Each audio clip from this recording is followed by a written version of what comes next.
नमस्कार दोस्तों, परमा एजुकेशन के यूट्यूब चैनल पे आप सभी लोगों का स्वागत करते हैं। आज बात करेंगे सबसे महत्वपूर्ण क्लास चलेगी आज इसलिए महत्वपूर्ण चलेगी क्योंकि आज राष्ट्रीय वन्यजीव अभ्यारण्य से जितने भी प्रश्न हैं सभी को शामिल कर लिया गया है। जो सी टेट, टेट और सुपर टेट में आते हैं तो याद रखिएगा, आज आप लोगों को कम से कम यहाँ पे 3 से 4 नंबर मिलेंगे क्योंकि जितने भी प्रश्न हैं सभी प्रश्नों को शामिल किया गया है, कोई भी प्रश्न छूटा नहीं है। तो आज आप लोगों को क्या करना है, नोट्स के साथ साथ सभी प्रश्नों को एकदम अच्छे से करते चलना है। तो चलिए आज ये जल्दी से, आज हार्ड दिवस है, 29 सितंबर है, तो क्या करिए, किसी भी के दिल को मत दुखाइए, सभी लोगों को एकदम अच्छे से रखिए और अपने प्रश्नों को भी सॉल्व करिए क्योंकि हर एक प्रश्न बहुत ही महत्वपूर्ण है। तो चलिए क्या करिए, जो भाई बहन हमारे चैनल पे नए हैं, अभी तक हमारे चैनल को सब्सक्राइब नहीं किया तो परमा एजुकेशन चैनल को सब्सक्राइब करने के साथ साथ बेल आइकन का बटन जरूर दबाएं ताकि लाइव आने पर आप लोगों के पास एक नोटिफिकेशन पहुंच जाए। तो शेयर कर दीजिए अपने अपने ग्रुपों में क्योंकि आज के प्रश्न जो होने वाले हैं सबसे महत्वपूर्ण होने वाले हैं और सभी को एकदम अच्छे बारीकी तरीके से समझते हुए चलेंगे। तो क्या करिए, जल्दी से आ जाइए। गुड इवनिंग सभी लोगों को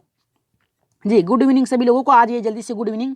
चलिए देख लेते हैं पहला प्रश्न यहाँ पे क्या कर रहा है। देखिए पहला प्रश्न बहुत ही महत्वपूर्ण है, कह रहा है कि पेरियार टाइगर रिजर्व किस राज्य में है। देखिए यहाँ पे पेरियार टाइगर रिजर्व किस राज्य में है। तो पहला कह रहा है तेलंगाना, दूसरा कह रहा है कि तमिलनाडु, तीसरा कह रहा है कि केरल और चौथा कह रहा है कि उत्तराखंड। तो राइट आंसर यहाँ पे क्या होगा हमारा, जल्दी से बताइए कि पहले का राइट आंसर क्या होगा। अगर पहला प्रश्न एकदम अच्छे से करते हैं तो याद रखिएगा सभी प्रश्न एकदम अच्छे से होंगे। तो चलिए बताइए जल्दी से राइट आंसर क्या होगा।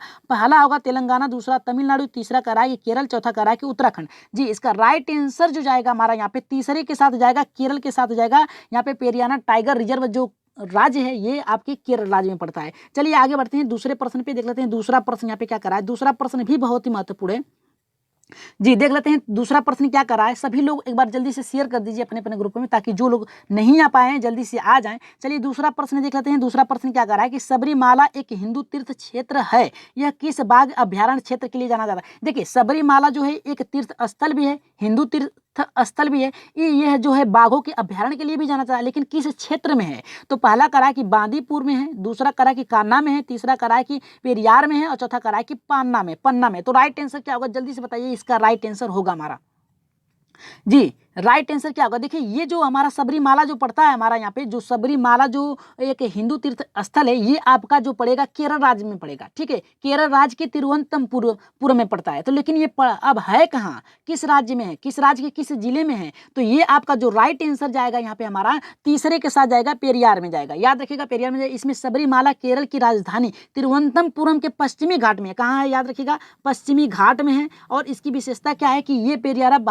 बाघ है अभ्यारण्य क्षेत्र में स्थित है। मक्का मदीना के बाद ये दुनिया का सबसे बड़ा तीर्थ स्थल माना जाता है। याद रखिएगा जो मुस्लिम भाई बहन है उनका जो मक्का मदीना है उनके के समक्ष, मतलब उनके समान ये दुनिया का सबसे बड़ा तीर्थ स्थल भी माना जाता है। सबरीमाला शैव और वैष्णव के बीच की अद्भुत कड़ी है। याद रखिएगा ये शैव और वैष्णव के बीच की अद्भुत कड़ी है। तो राइट आंसर जाएगा यहाँ पे हमारा तीसरे के साथ जाएगा, सबरीमाला दुनिया के सबसे बड़ी तीर्थ स्थल दूसरी है। याद रखिएगा। चलिए आगे बढ़ते हैं, यहाँ पे तीसरे प्रश्न पे देख लेते हैं। तीसरा प्रश्न क्या कर रहा है जी, आज प्रश्नों की संख्या ज्यादा है तो याद रखिएगा सभी लोग प्रश्नों को फास्ट करते चलिए। 18 प्रश्न है जिसमें से 16 प्रश्न आप लोगों को करना है सही। तो चलिए देख लेते हैं कितने लोगों का 16 सही होगा। उससे पहले तीसरा प्रश्न सही कर लेते हैं और लास्ट में आप लोगों के प्रश्न भी रखे गए हैं। तो यहाँ पे देखिए तीसरा हमारा ये करा है कि सुंदरवन टाइगर रिजर्व किस राज्य में। देखिए सुंदरवन टाइगर रिजर्व किस राज्य में पड़ता है। तो पहला करा है कि उड़ीसा, दूसरा करा है कि आंध्र प्रदेश, तीसरा असम में और चौथा करा है कि यहाँ पे पश्चिम बंगाल में।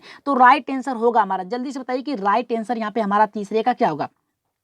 जी, तीसरे का राइट आंसर क्या होगा, जल्दी से बताइए, फास्ट कमेंट करिए कि सुंदरवन टाइगर रिजर्व किस राज्य में है। आज यहाँ से सभी अभ्यारण्य के प्रश्न खत्म कर दिए जाएंगे। तो अगली क्लास जब चलाई जाएगी उसमें आप लोगों को कुछ नोट्स के साथ पढ़ाया जाएगा। तो चलिए यहाँ पे देख लेते हैं तीसरे का राइट आंसर क्या होगा। जी, तीसरे का राइट आंसर जो जाएगा हमारे यहाँ पे चौथे के साथ जाएगा, पश्चिम बंगाल में पड़ता है। अब देखिए सुंदरवन टाइगर रिजर्व भारत के पश्चिम बंगाल राज्य में गंगा नदी के सुंदरवन डेल्टा क्षेत्र में पाया जाता है। कहाँ पाया जाता है सुंदरवन, ये जो है गंगा नदी, याद रखिएगा गंगा नदी के तट पर, ठीक है, सुंदरवन डेटा क्षेत्र में पाया जाता है। कहाँ, गंगा नदी के सुंदरवन डेटा क्षेत्र में पाया जाता है। यह क्षेत्र मैग्नोव के वनों जंगलों में से घिरा हुआ है। याद रखिएगा किससे यहाँ पे घिरा हुआ है ये सुंदरवन, याद रखिएगा ये आपका जो है मैग्नोव वनों के क्षेत्र से घिरा हुआ है। याद रखिएगा। और ये रॉयल बंगाल टाइगर का सबसे बड़ा संरक्षित क्षेत्र भी है। यहीं पर आपके जो है रॉयल टाइगर जो बंगाल में पाए जाते हैं उसका बड़ा संरक्षित क्षेत्र यहीं पे सबसे ज्यादा पाए जाते हैं। तो राइट आंसर तीसरे का जो जाएगा हमारे यहाँ पे चौथे के साथ जाएगा।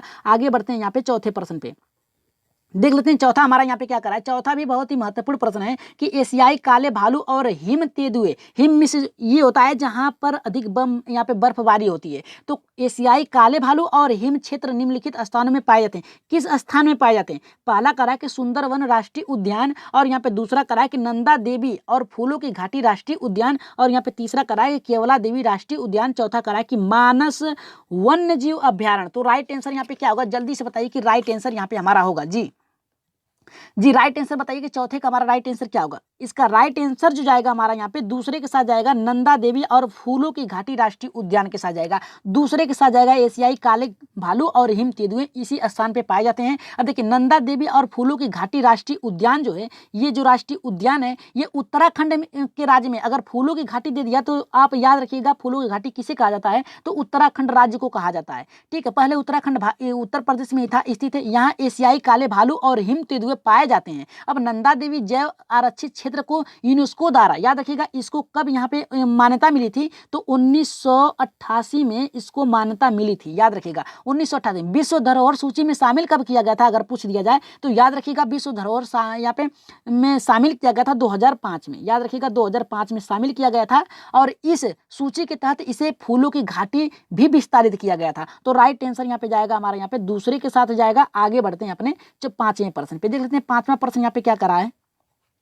देखिए पांचवा प्रश्न ये करा है कि महाराष्ट्र के चंद्रपुर जिले में, यहाँ पे देखिए डैश है, महाराष्ट्र के चंद्रपुर जिले में सबसे पुराना और सबसे बड़ा राष्ट्रीय उद्यान है, देखिए कौन सा है।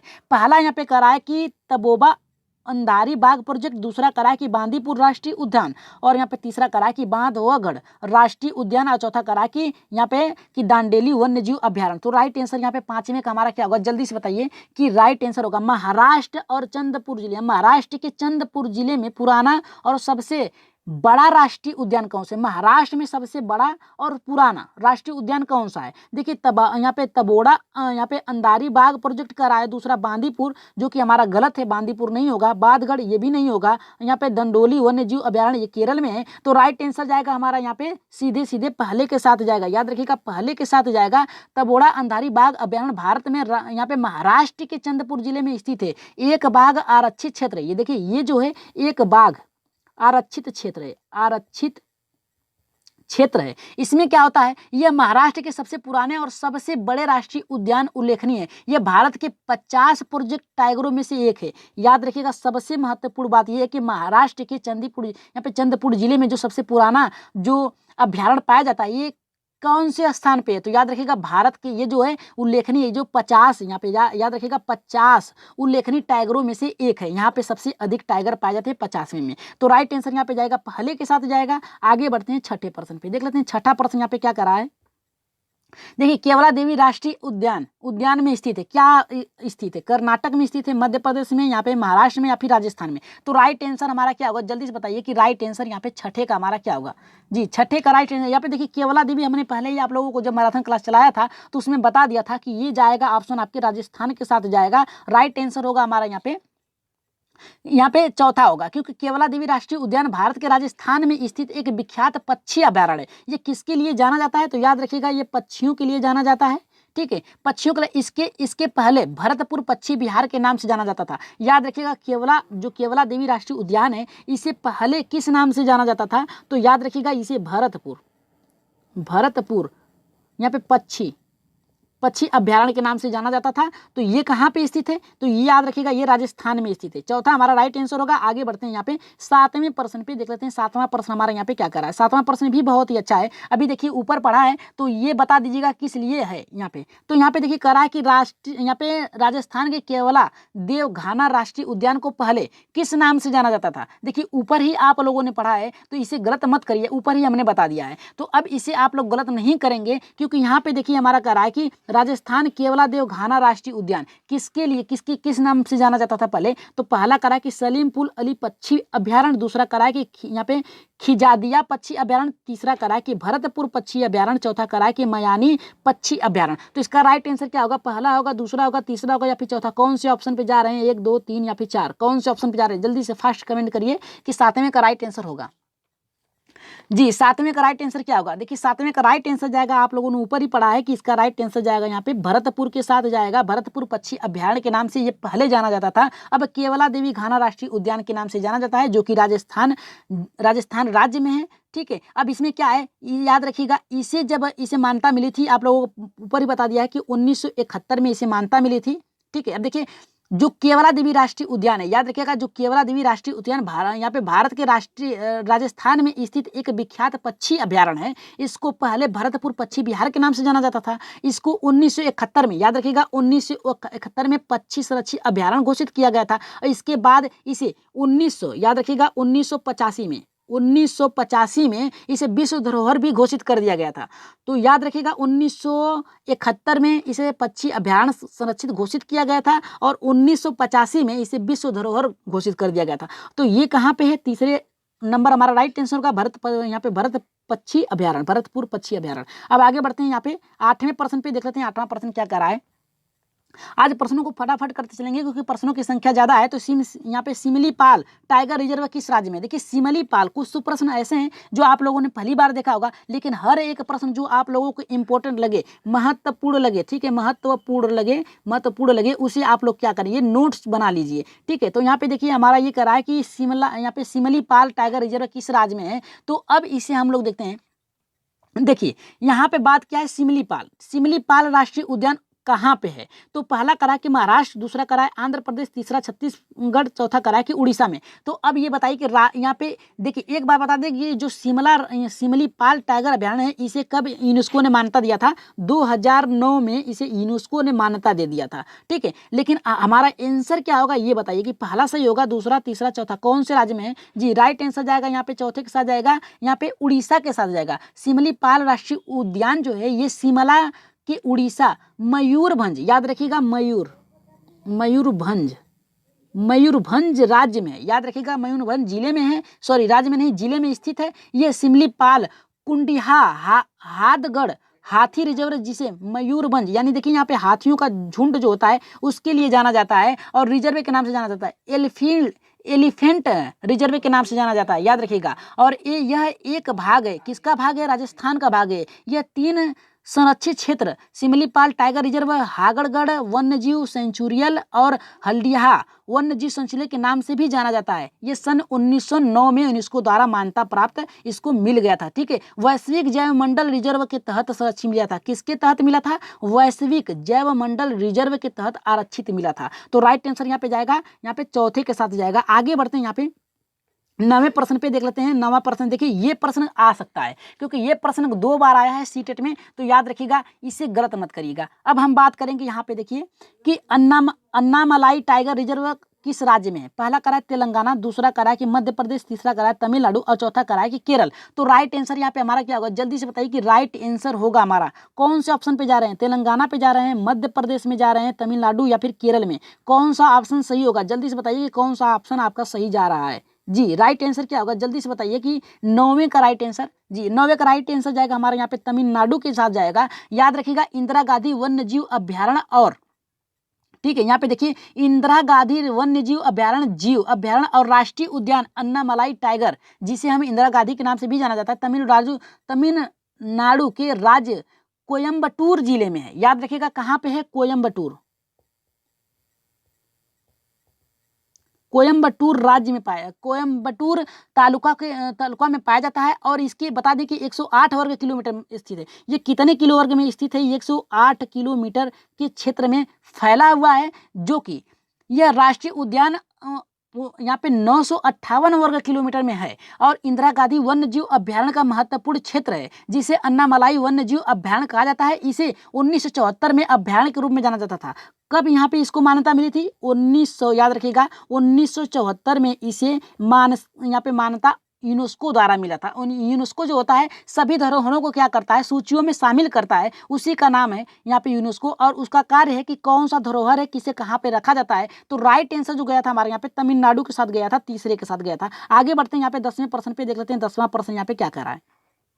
देखिए 10वां प्रश्न ये करा है कि पन्ना राष्ट्रीय उद्यान किस राज्य में है? देखिए पन्ना राष्ट्रीय उद्यान किस राज्य में? पहला कह रहा है कि राजस्थान में, दूसरा कह रहा है कि महाराष्ट्र में, तीसरा कह रहा है कि गुजरात में और चौथा कह रहा है यहाँ पे कि मध्य प्रदेश में। तो राइट आंसर हमारा क्या होगा जी? राइट आंसर यहाँ पे 10वें का हमारा क्या होगा? जल्दी से बताइए कि 10वें का राइट आंसर होगा कौन से ऑप्शन पे जा रहे हैं आप लोग, क्योंकि आज प्रश्न आप लोगों को बहुत ही फटाफट करना है। तो यहाँ पे देखिए राइट आंसर क्या होगा? पहला होगा, दूसरा, तीसरा, चौथा। जी इसका राइट आंसर जाएगा मध्य प्रदेश के साथ जाएगा। याद रखिएगा राइट आंसर होगा मध्य प्रदेश। मध्य प्रदेश क्यों? पन्ना राष्ट्रीय उद्यान भारत का एक प्रमुख राष्ट्रीय उद्यान है। पन्ना राष्ट्रीय उद्यान की स्थापना कब हुई थी? 1900 सॉरी यहाँ पे इसकी स्थापना कब हुई थी? 1981 में हुई थी। याद रखिएगा मध्य प्रदेश में है पन्ना राष्ट्रीय उद्यान, इसकी स्थापना 1981 में हुई थी। ठीक है, मध्य प्रदेश के छतरपुर, कहाँ पे ये स्थित है? छतरपुर, छतरपुर में स्थित है। ठीक है, और ये 1994 इसे राष्ट्रीय उद्यान कब माना गया था? 1994 में इसे राष्ट्रीय उद्यान के रूप में यूनेस्को ने मान्यता दी थी। और याद रखिएगा ये भारत का 22वां बाघ अभ्यारण्य है। ये कौन सा है? 22वां राष्ट्रीय बाघ अभ्यारण्य घोषित किया गया था। पन्ना राष्ट्रीय उद्यान के मुख्य आकर्षण बाघ चौरसिंघा हिरण। ये देखिए जिसके क्या होता है, जिसके सिर पे अनेकों क्या होते हैं? सींग होते हैं, 12 सिंघा भी कह सकते हैं। वही किसके लिए जाने जाते हैं? यहाँ पे हिरण के लिए जाने जाते हैं। ठीक है, अब देखिए इसमें क्या क्या पाए जाते हैं। इसमें आकर्षण का केंद्र जो चौरंगा हिरण होता है, चिंगारा होता है, सांभर होता है, जंगली बिल्ली होती है, घड़ियाल होता है, मगरमच्छ होता है, नीलगाय, ये सभी पाए जाते हैं। याद रखिएगा सभी पाए जाते हैं। और राइट आंसर जो हमारा था यहाँ पे 10वें का, ये चौथा मध्य प्रदेश में पाया जाता है। ठीक है, राइट आंसर चौथा होगा। आगे बढ़ते हैं यहाँ पे 11वें प्रश्न पे देख लेते हैं। 11वां हमारा क्या करा कि यहाँ पे अमराबाद, यहाँ पे करा कि अमराबाद टाइगर रिजर्व किस राज्य में? देखिए अमराबाद टाइगर रिजर्व किस राज्य में है? तो पहला यहाँ पे करा कि महाराष्ट्र में है, दूसरा करा कि आंध्र प्रदेश में, तीसरा करा है तमिलनाडु और चौथा यहाँ पे करा है कि पश्चिम बंगाल में। तो राइट आंसर क्या होगा हमारा? पहला सही होगा, दूसरा सही होगा, तीसरा या फिर चौथा? जी राइट आंसर क्या होगा? जल्दी से फास्ट कमेंट करिए कि अमराबाद टाइगर रिजर्व किस राज्य में पाया जाता है? महाराष्ट्र में, आंध्र प्रदेश में, तमिलनाडु या फिर पश्चिम बंगाल? तो इसका राइट आंसर कौन से ऑप्शन पे जा रहे हैं? जी राइट आंसर क्या होगा? जल्दी बताइए। जो भाई बहन नए हैं अभी तक लाइक नहीं किया है, जो लोग आ गए हैं लाइक कर दीजिए, फटाक दे लाइक कर दीजिए। सभी लोगों से निवेदन है, आज आप लोगों से बस एक ही लाइक मांगेंगे और एक शेयर मांगेंगे लास्ट में। तो चलिए देख लेते हैं 11 का हमारा राइट आंसर क्या होगा। जी 11 का राइट आंसर आंध्र प्रदेश के साथ जाएगा। याद रखिएगा आंध्र प्रदेश के साथ जाएगा। अमराबाद टाइगर रिजर्व तेलंगाना में स्थित है। कहाँ स्थित है? तेलंगाना में, तेलंगाना राज्य में स्थित है। याद रखिएगा तेलंगाना में स्थित है और स्थित है। वर्तमान में भारत में कुल यहाँ पे 50 टाइगर रिजर्व बैंक है। याद रखिएगा 50 टाइगर जो है रिजर्व हैं। प्रश्नकाल के समय यह टाइगर रिजर्व क्षेत्र आंध्र प्रदेश में थे। याद रखिएगा ये पहले कहाँ थे? आंध्र प्रदेश में थे। ठीक है, अब राइट आंसर था हमारा यहाँ पे दूसरा। आगे बढ़ते हैं यहाँ पे 12वें प्रश्न पे देख लेते हैं। 12 का हमारे यहाँ पे क्या करा है? जी 12 का भी बहुत ही अच्छा प्रश्न है, देखते हैं कितने लोगों का सही होता है। कौन सा राष्ट्रीय उद्यान बांग्लादेश के साथ भी अपनी सीमाओं को साझा करता है? कौन सा? पहला करा है कि सुंदरवन राष्ट्रीय उद्यान, दूसरा करा है कि काजीरंगा राष्ट्रीय उद्यान और तीसरा करा है कंचनजंगा राष्ट्रीय उद्यान और चौथा करा है कि पन्ना राष्ट्रीय उद्यान। तो राइट आंसर 12 का हमारा क्या होगा? जल्दी से बताइए कि 12 का राइट आंसर क्या होगा हमारा? कौन सा राज्य उद्यान बांग्लादेश के साथ भी अपना सीमा साझा करता है? पहला करा है कि सुंदरवन, दूसरा करा है काजीरंगा, तीसरा करा है कंचनजंगा और चौथा करा है कि यहाँ पे पन्ना राष्ट्रीय उद्यान। तो राइट आंसर होगा हमारा, जल्दी से बताइए कि फास्ट कमेंट करिए कि राइट आंसर होगा हमारा पहला, दूसरा, तीसरा या फिर चौथा। जी इसका राइट आंसर जाएगा पहले के साथ जाएगा। यहाँ पे सुंदरवन राष्ट्रीय उद्यान भारत के साथ अपनी सीमाओं को साझा करता है। यह उद्यान भारत के पश्चिम बंगाल राज्य के दक्षिण भाग में स्थित है। याद रखिएगा पश्चिम बंगाल के ये दक्षिण भाग में स्थित है। याद रखिएगा दक्षिण भाग में स्थित है। ये किससे सटी हुई है? ये बांग्लादेश से सटी हुई है। अब देखिए यह उद्यान भारत के पश्चिम बंगाल के राज्य में दक्षिण भाग में गंगा नदी के सुंदर डेल्टा क्षेत्र में। कहाँ है? यहाँ पे गंगा नदी के सुंदर, कहाँ पे? सुंदर जो होता है सुंदर डेल्टा क्षेत्र में स्थित है। एक राष्ट्रीय उद्यान बाह्य संरक्षित क्षेत्र तथा बायोस्फीयर रिजर्व क्षेत्र है। यह क्षेत्र मैग्नो के घने जंगलों में घिरा होता है और ये रॉयल बंगाल टाइगर के लिए जाना जाता है। अगर पश्चिम बंगाल पूछ दिया जाए तो सीधे सीधे आप लोग जानेंगे यहाँ पे बंगाल यानी आपका रॉयल टाइगर से संबंधित होगा। तो यहाँ पे राइट आंसर जो गया था हमारा यहाँ पे पहले के साथ गया था। चलिए आगे बढ़ते हैं यहाँ पे 13वें प्रश्न पे देख लेते हैं। 13 का प्रश्न क्या कर रहा है? लास्ट में आप लोगों को कल के उत्तर भी रखे गए हैं जो कि आप लोगों के अधिकतर उत्तर गलत आए हैं। लास्ट में देख लीजिएगा अपना उत्तर किन किन लोगों का गलत आया है। इंद्रावती टाइगर रिजर्व किस राज्य में, देखिए इंद्रावती टाइगर रिजर्व किस राज्य में है, तो यहाँ पे पहला करा है हमारा कि तेलंगाना, दूसरा करा है राजस्थान, तीसरा करा है छत्तीसगढ़ और चौथा करा है पश्चिम बंगाल। तो राइट आंसर क्या होगा, जल्दी बताइए कि राइट आंसर होगा हमारा यहाँ पे पहला होगा, दूसरा होगा, तीसरा होगा या फिर चौथा होगा। कौन से ऑप्शन पे आप जा रहे हैं, राइट आंसर क्या होगा, जल्दी से बताइए कि आंसर इसका कमेंट फास्ट करिए जल्दी से। जी, इसका राइट आंसर क्या होगा, सब्सक्राइब कर दीजिएगा। जो भाई बहन हमारे चैनल पे नए हैं तो परमा एजुकेशन चैनल को सब्सक्राइब करने के साथ साथ शेयर जरूर करिएगा अपने अपने एक एक भाइयों को। तो यहाँ पे देखिए 13 का जो राइट आंसर जाएगा हमारा यहाँ पे तीसरे के साथ जाएगा, छत्तीसगढ़ के साथ जाएगा। याद रखिएगा छत्तीसगढ़ के साथ जाएगा। यहाँ पे जी इंद्रावती टाइगर रिजर्व उद्यान भारत के छत्तीसगढ़ राज्य इंद्रावती नदी के किनारे, ये कहाँ पर है, छत्तीसगढ़ की नदी के किनारे बसा हुआ है, ठीक है, स्थित है। और ये दुर्लभ जंगली भैंसों के लिए संरक्षित है। यहाँ पे क्या है, भैंसे पाए जाते हैं, दुर्लभ भैंसे जिसकी सींगी बहुत बड़ी बड़ी होती है, याद रखिएगा। और जंगली भैंसों के लिए पाया जाता है। इसका कुल क्षेत्रफल कितना है, 2699 है, ठीक है, क्षेत्रफल इसका है 2699 इसका क्षेत्रफल है, याद रखिएगा, याद लिख लीजिएगा, इसका जो क्षेत्रफल है 2699। अब देखिए, अब आगे हम बात करते हैं कि अगला जो हमारा प्रश्न आने वाला है जो 14वां का सबसे महत्वपूर्ण है कि दांडेली वन्य जीव अभ्यारण्य, ये देखिए सुपर टेट में भी पूछा जा चुका है, तो याद रखिए गलत मत करिएगा। ये प्रश्न दांडेली वन्य जीव अभ्यारण्य किस राज्य में पाया जाता है, उड़ीसा में, महाराष्ट्र में, गुजरात में, कर्नाटक में। तो जल्दी से बताइए, फास्ट कमेंट करिए कि राइट आंसर 14 का हमारा होगा। जी, 14 का राइट आंसर क्या होगा हमारा, जल्दी से बताइए कि हमारा उड़ीसा में होगा दांडेली वन्य जीव अभ्यारण्य, या फिर महाराष्ट्र में होगा, या फिर गुजरात में होगा, या फिर कर्नाटक में। देखिए दांडेली जो है ये आप लोग इसकी भाषा से ही समझ सकते हैं। इस ऐसी भाषा कहाँ बोली जाती है, हमारी उड़ीसा में बोली जाती है, तो उड़ीसा में पाया जाता है। तो राइट आंसर जाएगा पहले के साथ जाएगा हमारा 14 का। तो इसमें दांडेली अभ्यारण्य कर्नाटक, याद रखिएगा ये कहाँ है, कर्नाटक में स्थित है, कर्नाटक में स्थित है। और यह कुल लगभग 834.16 यानी देखिए 834.16 वर्ग किमी है। कितना है, वर्ग किमी क्षेत्र में फैला हुआ है। ये अभ्यारण्य काले तेंदुए, देखिए याद रखिएगा ये किसके लिए जाने जाते हैं, ये दांडेली जो क्षेत्र है यहाँ पे देखिए काले तेंदुए के लिए जाने जाते हैं, काले तेंदुए के लिए जाने जाते हैं, याद रखिएगा। और दुर्लभ प्रजातियों का निवास होता है यहाँ पे, निवास स्थान यानी जो भी अन्य दुर्लभ जो जीव जंतु हैं वो यहाँ पे पाए जाते हैं, ठीक है। और यहाँ पर पक्षियों की लगभग 200 प्रजातियां पाई जाती है, याद रखिएगा। जो दंडाली, देखिए कितना अच्छा प्रश्न यहाँ पे बनेगा कि लगभग 200 पक्षियों की प्रजाति कहाँ पे पाई जाती हैं, तो आप कहेंगे किस अभ्यारण्य में पाई जाती है, तो आप कहेंगे दांडेली। और लगभग यहाँ पे देखिए 200 अभ्यारण्य पाई जाती है, किस राज्य में पाई जाती हैं, उड़ीसा में पाई जाती हैं। किस वन्य जीव अभ्यारण्य में पाई जाती है, दांडेली वन्य जीव पाई जाती है। तो इसका राइट आंसर जो जाएगा हमारे यहाँ पे पहले के साथ जाएगा। आगे बढ़ते हैं यहाँ पे 15वें प्रश्न पे, देख लेते हैं 15 का प्रश्न क्या करा है, कंचनजंगा। यहाँ पे देखिए कंचनजंगा राष्ट्रीय उद्यान, जिसे कंचनजंगा बायोस्फीयर अभ्यारण्य भी कहा जाता है, वह स्थित है। देखिए ऊपर ही आप लोगों ने पढ़ा है कि बायोस्फीयर जो आप लोगों को बताया गया है ऊपर, तो याद करिए कि आप लोग गलत मत करिए इसे। तो इसका राइट आंसर क्या जाएगा, पश्चिम बंगाल के साथ जाएगा, असम के साथ जाएगा, या फिर सिक्किम के साथ जाएगा, या फिर मेघालय के साथ जाएगा।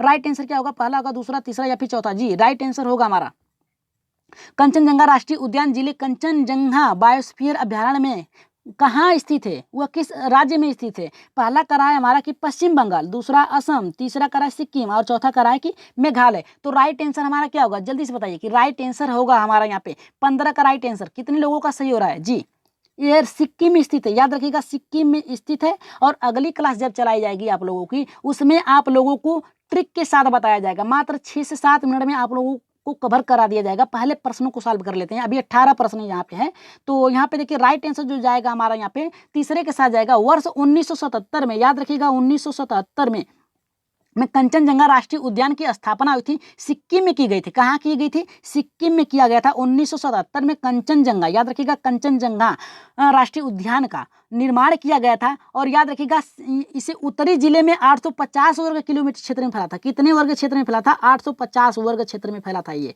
ठीक है। और यहाँ पे क्या पाया जाता है, देखिए यहाँ पे बड़ी बड़ी चोटियाँ पाई जाती है। उत्तर में टेंट चोटी और पूर्व में माउंट लाम्बो एगडेंड, दक्षिण में माउंट नरसिंह एवं माउंट पश्चिमी में कंचनजंगा पर्वत है। यहाँ जानवरों की प्रजातियां जैसे कि हिम तेंदुआ भी यहीं पाया जाता है। याद रखिएगा हिम तेंदुआ एक आपका पाया गया था वहाँ पे उत्तराखंड में, हैं, लेकिन यहाँ पे अधिक पाई जाती हैं। याद रखिएगा, अगर ऑप्शन में अगर सिक्किम होता तो हिम तेंदुआ आप उत्तराखंड को छोड़ के यहाँ पे सिक्किम पे मारते हैं। तो यहाँ पे राइट आंसर जाएगा हमारा यहाँ पे सिक्किम के साथ जाएगा। आगे बढ़ते हैं 16वें प्रश्न पे। जी देख लेते हैं 16 का हमारा क्या कह रहा है कि कंचनजंगा राष्ट्रीय उद्यान में कहाँ है, कहाँ में है? तो महाराष्ट्र में है, उड़ीसा में है, राजस्थान में है, सिक्किम में। तो अभी अभी आपने जस्ट ऊपर पढ़ा है, जस्ट ऊपर पढ़ा है कि कंचनजंगा राष्ट्रीय उद्यान, ठीक है, तो कहाँ पे है? तो महाराष्ट्र में है, उड़ीसा में है, राजस्थान में है, या फिर यहाँ पे सिक्किम में। तो इसी के बात पे क्या करिए, इसी बात पे एक लाइक कर दीजिए। जितने लोग लाइक नहीं किए हैं कम से कम लाइक कर दीजिए। जो इसका राइट आंसर जाएगा हमारा यहाँ पे सिक्किम के साथ जाएगा, ठीक है। चलिए आगे बढ़ते हैं यहाँ पे अपने 17वें प्रश्न पे, जो कि बहुत ही महत्वपूर्ण प्रश्न है, क्योंकि यहाँ से प्रश्न आप लोगों को शायद बन जाए। नागरहोल राष्ट्रीय उद्यान बायोस्फीयर रिजर्व का हिस्सा है, किसका? यहाँ पे अमरावती का हिस्सा है, बिंद का हिस्सा है, सतपुड़ा का है, या फिर यहाँ पे नीलगिरी का। तो राइट आंसर यहाँ पे क्या होगा, जल्दी से बताइए। इसके बारे में हम थोड़ा सा विख्यात में जानेंगे, लेकिन पहले आप लोग क्या करिए, थोड़ा सा उत्तर इसका बता दीजिए कि 17 का राइट आंसर क्या होगा हमारा। जी ये देखिए नीलगिरी, ठीक है, नीलगिरी। यहाँ पे नागरहोल राष्ट्रीय उद्यान नीलगिरी बायोस्फीयर रिजर्व का हिस्सा है, ठीक है। अब ये होता क्या है, नागरहोल नेशनल पार्क को राजीव गांधी राष्ट्रीय उद्यान के नाम से भी जाना जाता है, ठीक है। इसे किस नाम से दूसरे जाना जाता है? राजीव गांधी राष्ट्रीय उद्यान, ठीक है, राष्ट्रीय उद्यान के नाम से भी जाना जाता है, ठीक है। तो अब यहाँ पे हम बात करेंगे कि इसकी विशेषता क्या है। देखिए यह राष्ट्रीय उद्यान की स्थापना 1988 में किया गया था। कब किया गया था? 1988 में किया गया था। और देखिए ये कोडागू एवं मैसूर जिले में किया गया है, ठीक है। ये कर्नाटक के कोडागू और मैसूर जिले में किया गया था। इसका क्षेत्रफल अब बात करें तो क्षेत्रफल सबसे ज्यादा इसका है, इसका 642 है। याद रखिएगा 642.39, यहाँ पे 39 है, ठीक है। अब देखिए इस राष्ट्रीय उद्यान को 37वें बाघ अभ्यारण्य के नाम से जाना जाता है। एक विशेषता और इसकी है कि इसे 37वें, ठीक है, वहाँ पे 50वां था, यहाँ पे 37वें बाघ अभ्यारण्य के नाम से रूप में जाना जाता था। और 1999 में घोषित किया गया था इसे, 1999 में यूनेस्को द्वारा इसे घोषित किया गया था राष्ट्रीय, यहाँ पे राष्ट्रीय नागौर का राष्ट्रीय उद्यान के नाम से यहाँ पे रक्षित किया गया था। और यहाँ पे नीलगिरी बायोस्फीयर रिजर्व का हिस्सा है। ये किसका है? नीलगिरी बायोस्फीयर का हिस्सा है। तो राइट आंसर यहाँ पे जाएगा, चौथे के साथ जाएगा। आगे बढ़ते हैं 18वें प्रश्न पे, जो कि आप लोगों के लिए रखा गया है। उससे पहले आप लोग क्या करिए, आंसर दीजिए इसका। देखिए 18 का ये करा कि बांदीपुर राष्ट्रीय उद्यान किस राज्य में है। अब देखिए ऊपर ही आप लोगों ने पढ़ा है, तीसरे प्रश्न में आप लोगों ने पढ़ा था कि बांदीपुर राष्ट्रीय उद्यान किस राज्य में है। तो यहाँ पे पहला हमारा करा है कि मध्य प्रदेश, दूसरा करा है कि राजस्थान, तीसरा करा है कर्नाटक और चौथा करा है कि छत्तीसगढ़। तो राइट आंसर कौन सा होगा? जल्दी से बताइए कि इसका राइट आंसर क्या होगा हमारा। जी बांदीपुर राष्ट्रीय उद्यान, ठीक है, किस राज्य में है? तो जल्दी से बताइए कि मध्य प्रदेश में है, यहाँ पे राजस्थान में, कर्नाटक में है, या फिर छत्तीसगढ़ में। तो इसका राइट आंसर होगा हमारा जी, इसका राइट आंसर क्या होगा? पहला होगा, दूसरा, तीसरा या फिर चौथा? जल्दी से बताइए। और इसका आंसर आप लोगों को हर बार की तरह कहाँ देना है? कमेंट बॉक्स में देना है। क्या देना है? कमेंट बॉक्स में देना है। याद रखिएगा कमेंट बॉक्स में देना है जी, कमेंट बॉक्स में देना है इसका उत्तर आप लोगों को, ठीक है। चलिए आगे बढ़ते हैं, इसका उत्तर बता दीजिएगा आप लोग। और कल के उत्तर जो थे आपके, उसके बारे में जान लेते हैं कि कल कितने लोगों का सही हुआ था। देखिए यहाँ पे प्राथमिक स्तर पर लेखन क्षमता के संदर्भ में सर्वाधिक महत्वपूर्ण क्या है। देखिए प्राथमिक स्तर के बालक की बात कर रहा है, जो कि बालक है 1, 2, 3, यहाँ पे 3, 4, 5 में, ठीक है। प्राथमिक स्तर पे बालक है, तो उसके संदर्भ में यहाँ पे लेखन क्षमता की बात किया। याद रखिएगा लिखने से महत्वपूर्ण बात किया है कि सर्वाधिक महत्वपूर्ण क्या है? वर्तनी, ठीक से उसे पढ़ना नहीं आता तो वर्तनी का कोई सवाल ही नहीं उठता। तो देखिए मौलिक विचार, देखिए दूसरा तो सही है, मौलिक विचार बालक की क्या होती है। यहाँ पे देखिए मौलिक विचार के अंतर्गत क्या आता है, ठीक है। मौलिक विचार के अंतर्गत आता है बालक की खुद की, ठीक है, खुद की भाषा, ठीक है, खुद की भाषा, खुद की विचार, ठीक है। बालक की खुद की भाषा, खुद की विचार, जिसे क्या करता है वो सुलेख यानी नकल के माध्यम से लिखता है। किसके माध्यम से लिखता है? नकल के। तो यहाँ पे जो राइट आंसर क्या था, हमने पहले ही आप लोगों को कल बताया था कि 2 ऑप्शन सही होंगे। एक तो आप लोगों ने गलत किया था, दूसरा ये था अधिकतर लोगों ने यहाँ पे मौलिक विचार को मारा है और अधिक लोगों ने दोनों को मारा है। तो हमने पहले ही बताया था कि 2 ऑप्शन सही होंगे, तो यही 2 राइट आंसर होगा हमारा, दूसरा और यहाँ पे चौथा। दूसरा और चौथा हमारा राइट आंसर है। और आप लोग क्या करिए, इस 18 का जो आंसर है, आप लोग बांदीपुर राष्ट्रीय उद्यान किस राज्य में है, इसका आंसर आप लोग कमेंट बॉक्स में देंगे। और क्या करिए, जो भाई बहन हमारे चैनल पे नए हैं और अभी तक हमारे चैनल को सब्सक्राइब नहीं किया है, तो क्या करिए परमा एजुकेशन चैनल को यहाँ पे सब्सक्राइब करने के साथ साथ क्या करिए, बेल आइकन का बटन दबाते हुए क्या करिए, जल्दी से अपने अपने ग्रुपों में एक शेयर कर दीजिए। और यहाँ पे आप लोगों को टेट, सी टेट, अधिकतर सी टेट से तैयारी कराई जा रही है, क्योंकि आपका एग्जाम जो है सी टेट का सामने है। और यस टेट, सुपर टेट भी और एस टेट भी शामिल किया गया है। और यहाँ पे रेगुलर क्लास आप लोगों की 9 बजे से चलती है। तो चलिए क्या करिए, कल का अपना उत्तर देख लीजिए आप लोग जी। यहाँ पे देखिए, यहाँ पे मौलिक विचार दिया गया है, जबकि दोनों सही होगा, लेकिन यहाँ पे आपने दिया है तो सही है, लेकिन 2 भी सही था, 4 भी सही था यहाँ पे वैष्णो जी का और आरती पांडे जी का मौलिक विचार, और इन्होंने लेखन क्षमता को भूल दिया। तो यहाँ पे आप लोगों को पूरा नंबर नहीं मिलेगा, केवल ये आधा नंबर 1/2 नंबर मिलेगा। ठीक है, 1/2 नंबर मिलेंगे, यानी हाफ नंबर मिलेंगे। ठीक है, इसका उत्तर सही बताना है। देखिए हमने पहले ही कहा था सही बताना है। अफ्ताब अहमद का भी देखिए यहाँ पे आ गया है, यहाँ पे दूसरा है जो कि चौथा भी सही होगा, इनको भी एक हाफ नंबर मिलेंगे। ठीक है, अब देखिए सही यहाँ पे, अब देखिए यहाँ पे 10वें का, देखिए रिया जी का भी यहाँ पे आ गया है 10वें का दूसरा, जो कि चौथा भी सही है, हाफ नंबर इनको भी मिलेंगे। वैष्णो सिंह के यहाँ पे देखिए, वैष्णो सिंह के भी देखिए आ गए हैं 10वें के बी। ठीक है, सही है। और रेखा शर्मा जी का भी देखिए यहाँ पे आ गया है 10वें का बी आया है, जो कि राइट आंसर भी है, लेकिन मौलिक विचार के साथ साथ लेखन क्षमता का भी बात किया है। तो लिखेगा कैसे? मौलिक विचारों को देखिए आप ऐसे ही पढ़ लीजिए, यहाँ पे देखिए इसको आप ऐसे भी पढ़ लीजिए कि मौलिक विचार को किसके माध्यम से व्यक्त करेगा, ये बताइए आप लोग सीधे सीधे। यहाँ पे लेखन क्षमता यानी लिखने से संबंध बता रहा है, लिखने से बता रहा है। तो आप यहाँ पे लिखने का कहाँ बता रहे हैं? आपने केवल तो उनके भावों को बताया बालक के, लेकिन यहाँ पे सुलेख लिखना भी तो होगा, तो इसके आधार पे तो दोनों सही होगा। लेकिन आप लोगों ने केवल मौलिक विचार बताया। मौलिक विचार तो बोलकर भी बालक प्रस्तुत कर सकता है, लेकिन यहाँ पे लिखने से कहा है, लिखने से तो आपका हाफ नंबर तो मिलेंगे ही। अब देखिए यहाँ पे बात करेंगे हम लोग यहाँ पे दीपा सिंह का। देखिए दीपा सिंह का भी देखिए 10वें का दूसरा आया है, जबकि इनको भी हाफ नंबर मिलेंगे। चलिए आगे बढ़ते हैं। यहाँ पे पूजा जी का, यहाँ पे देखिए पूजा जी के देखिए यहाँ पे राइट आंसर हुआ है 10वां का 2 और 4 दोनों सही, जबकि इन्होंने बहुत ही अच्छे से सही प्रश्न किया है। अब देखिए यहाँ पे मेरा यानी 10वें का 2 सही है, मेरा यानी सही है आपका, एकदम आपको पूरा नंबर मिलेंगे, आपके 10 में 10 सही हुए हैं। और यहाँ पे देखिए यहाँ पे वेदास पटेल, देखिए इनका भी दूसरा आया है, इनको भी हाफ नंबर मिलेंगे। चलिए आगे देख लेते हैं। रिया जी का भी देखिए दूसरा आया है, और यहाँ पे वैष्णो जी का भी दूसरा आया है, सही है। और रेखा शर्मा जी का भी 10वें का दूसरा आया है। दीपा जी का भी यहाँ पे, दीपा सिंह का भी 10वें का दूसरा आया। पूजा यादव का भी देखिए यहाँ पे 10वें का 2 और 4 आया, जो कि पहला इनका ही केवल सही हुआ है। अब कमेंट में भी देख लेंगे कितने लोगों का सही हुआ है। तो देखिए यहाँ पे पूजा जी का मेरा सही है, और यहाँ पे देखिए वेदास, इन लोगों का देख लिया गया है। आगे देखते हैं यहाँ पे अफ्ताब का, देखिए यहाँ पे कह रहे हैं कि यहाँ पे देखिए आपको तो अब पूरा नंबर कट जाएगा आपका। अफ्ताब अहमद जी का देखिए 10वें का बी भी बताएं, सी भी बताएं, जबकि डी सही होगा, चौथा 2 और यहाँ पे लेखन या सुरत लेख नहीं होगा। ठीक है, वहाँ पे उसके भावों को रखा जाएगा, मौलिक विचारों को रखा जाएगा। ठीक है, तो यहाँ पे आपका पूरा नंबर कटेगा। तो यहाँ पे देखिए आज मेरा 10 में 10 नहीं, आपको हाफ नंबर मिला है, लगभग 9.5 नंबर आपको मिलते हैं आज। ठीक है आरती जी। अब देखिए पूजा जी का फर्स्ट कमेंट, आपने पहले फर्स्ट कमेंट किया था, इसके लिए थैंक यू। और यहाँ पे देखिए मौलिक विचार आरती पांडे जी का कर रहे हैं, मौलिक विचार और सूत्र लेख, जो कि आपका गलत होता है। अब आपके 9 ही नंबर मिलेंगे। अब आगे देख लेते हैं। यहाँ पे वंदना जी का भी देखिए दूसरा और चौथा इनका राइट आंसर होगा, और यहाँ पे इनको पूरे नंबर मिलते हैं। अब देखिए वैष्णो सिंह का भी देखिए यहाँ पे आ गया है दूसरा, जबकि हाफ नंबर 1/2 मिलते हैं आपको। और यहाँ पे पूजा जी का 2, और यहाँ पे देखिए ऑप्शन सही है, एकदम राइट आपका आंसर है। और यहाँ पे रिया जी का भी देखिए बी, और यहाँ पे डी आ गया है। ठीक है, इनका भी अब पूरा नंबर इनको मिलते हैं, जबकि राइट आंसर इनका आ गया है। अब देखिए वैष्णो जी का नाइस क्लास, थैंक यू। पूजा यादव जी का भी देखिए यहाँ पे सिग्नल दिए किसी लिए यहाँ पे। और यहाँ पूजा यादव जी का 2 और 4 आया है, जो कि राइट आंसर है इनका। और यहाँ पे गुलशन जी का भी देखिए यहाँ पे 10वें का 2 आया है, जो कि राइट आंसर इनका आधा हाफ नंबर मिलते हैं। और यहाँ पे पिंकी सिंह का भी देखिए आया है यहाँ पे, नाइस क्लास, थैंक यू।